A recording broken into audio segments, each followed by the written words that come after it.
indaba injalo Mzimba Khalimani Wethu. kuhlangenwe namhlanje yini ngempela esibeka la No, into esibeka la ukuthi sizimashile lapha siholwa usisi uJensinta osewakwaZuma manje ngobese kodwa sewuzuma.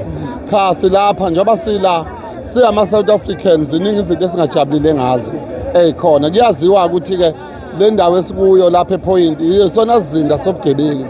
So ke kunama drugs la kunobugebengu obukhona obuningi obenzakalayo la. So ke njengoba simasha sidlulisa ilaka lethu siyabantu base South Africa. Mina ngisuka kube lapha bendabuko ngiwumkhonto wesizwe.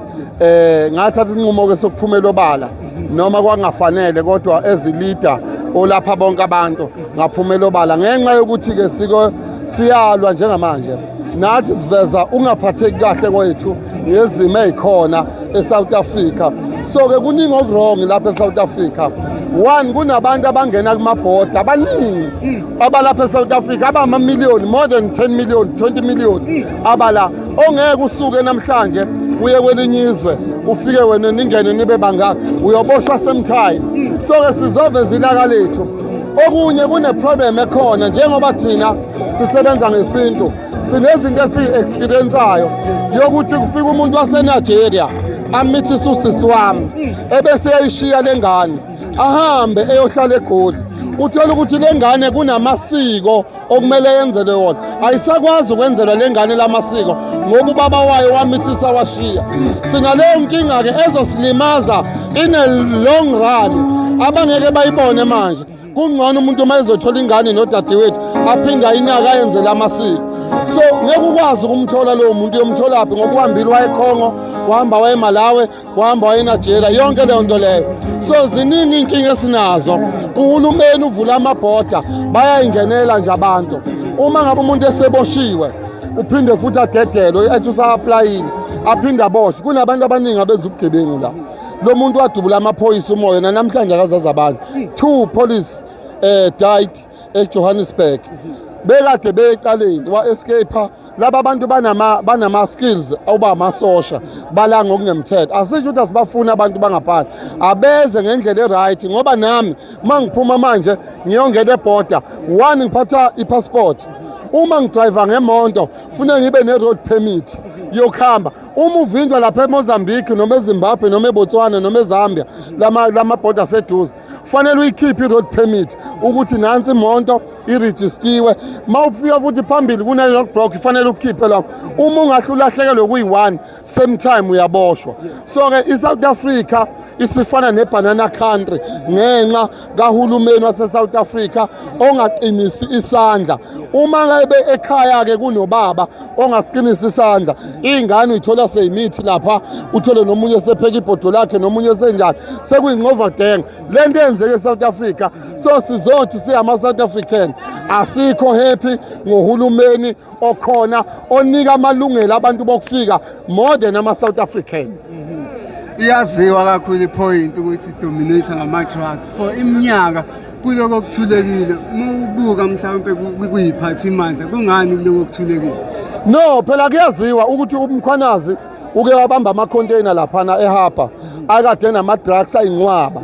Wobani abakhona ngoba ama-politician behind isuka imoto lapha nama-drugs escortwe amaphoyisa. Angatshela amaphoyisa ukuthi anani kuthiwa hamba niyo-escorta lapha. Uma sekukhuluma isini yake yakho wena yikho izwi osuke uzoba nalo ngoba sekukhuluma isini. Makukhuluma isini akithi escorta leya moto uzoyi-escorta ngoba una choice ungazi ukuthi phakathi kanti phakathi kunama-drugs ahamba aze afike eJohannesburg.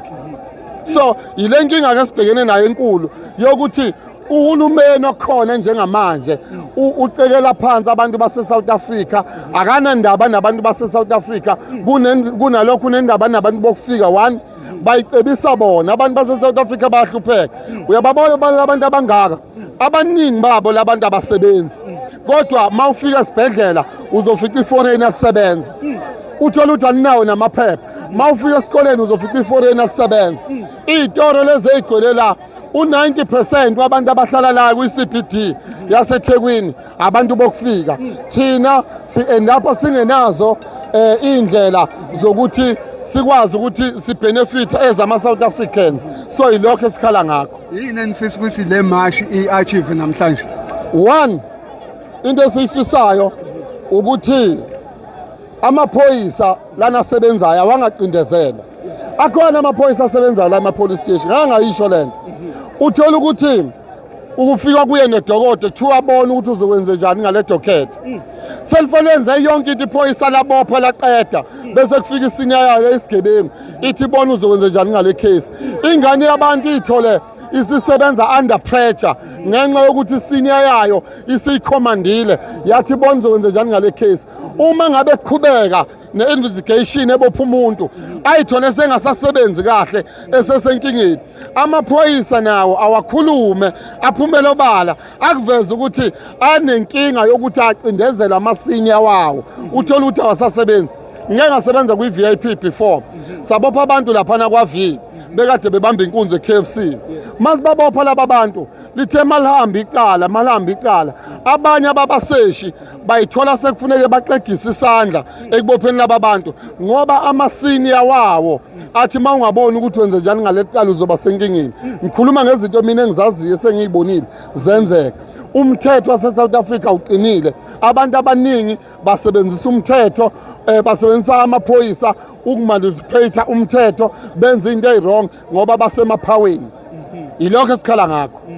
Ithe isahamba imarch kwakho nomunye ojikijela phezulu into enjenganopende, niyamasha niphinde niyahlasela, kusho ukuthini lokho? Burongi lokho, yibo bonke abantu abafuna induku. Yabo, yibo bonke abantu abafuna induku lapho.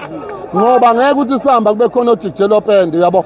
Yibona njalo laba abahlala la, laba abathatha izingane zethu beyidayisisa ngomzimba, abayikidnaphayo, okuyibona benza izinto sobugebengu. ISouth Africa ayisukume phansi, kungasukumi thina nje kuphela, kodwa iSouth Africa yonke ayisukume phansi. Konakele eSouth Africa. Izingane ezincane ziyathatha ziyothengiswa ngomzimba ngoba kuyazi ukuthi ilambile. Ingakanani iyouth lapha engasebenzi, ehlele engasebenzi. Kuthiwa abafunde babhizi bafunda itheory.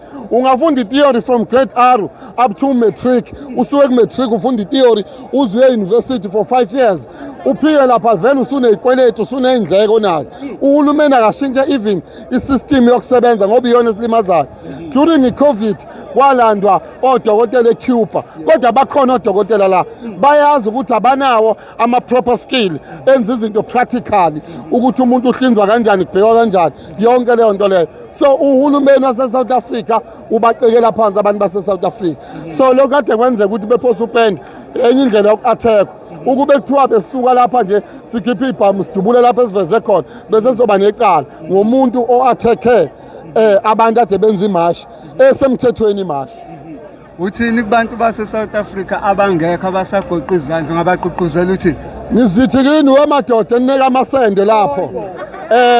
Akusona isikhathi sokunika amasende manje.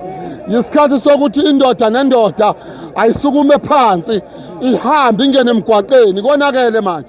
Indaba yokuhlala uthi wena uneka amasende uyophaphama ungasenayo indawo yokungcwaba umuntu wakini. Uyophaphama ngelinye ilanga ungasenayo indawo yokuhlala. Uyophaphama ngelinye ilanga usukhokha ama-rate ngakini emakhaya. Le nto eyenzeka lapha eThekwini yokhokha ama-rate. Uyophaphama usukhokha ama-rate ngoba uhulumeni akafuni ukusibona sijabulile. Mina ngeke ngiyibuze ukuthi upresident wase-South Africa ungabe ngempela walapha eSouth Africa na? Ngoba izenzo zakhe ayikhombi ukuthi wala eSouth Africa futhi ubakhathalela abantu base-South Africa. Yilokho mhlonishwa. Mfethu siyabonga ngesikhathi sakho. Ngiyabonga kakhulu baba.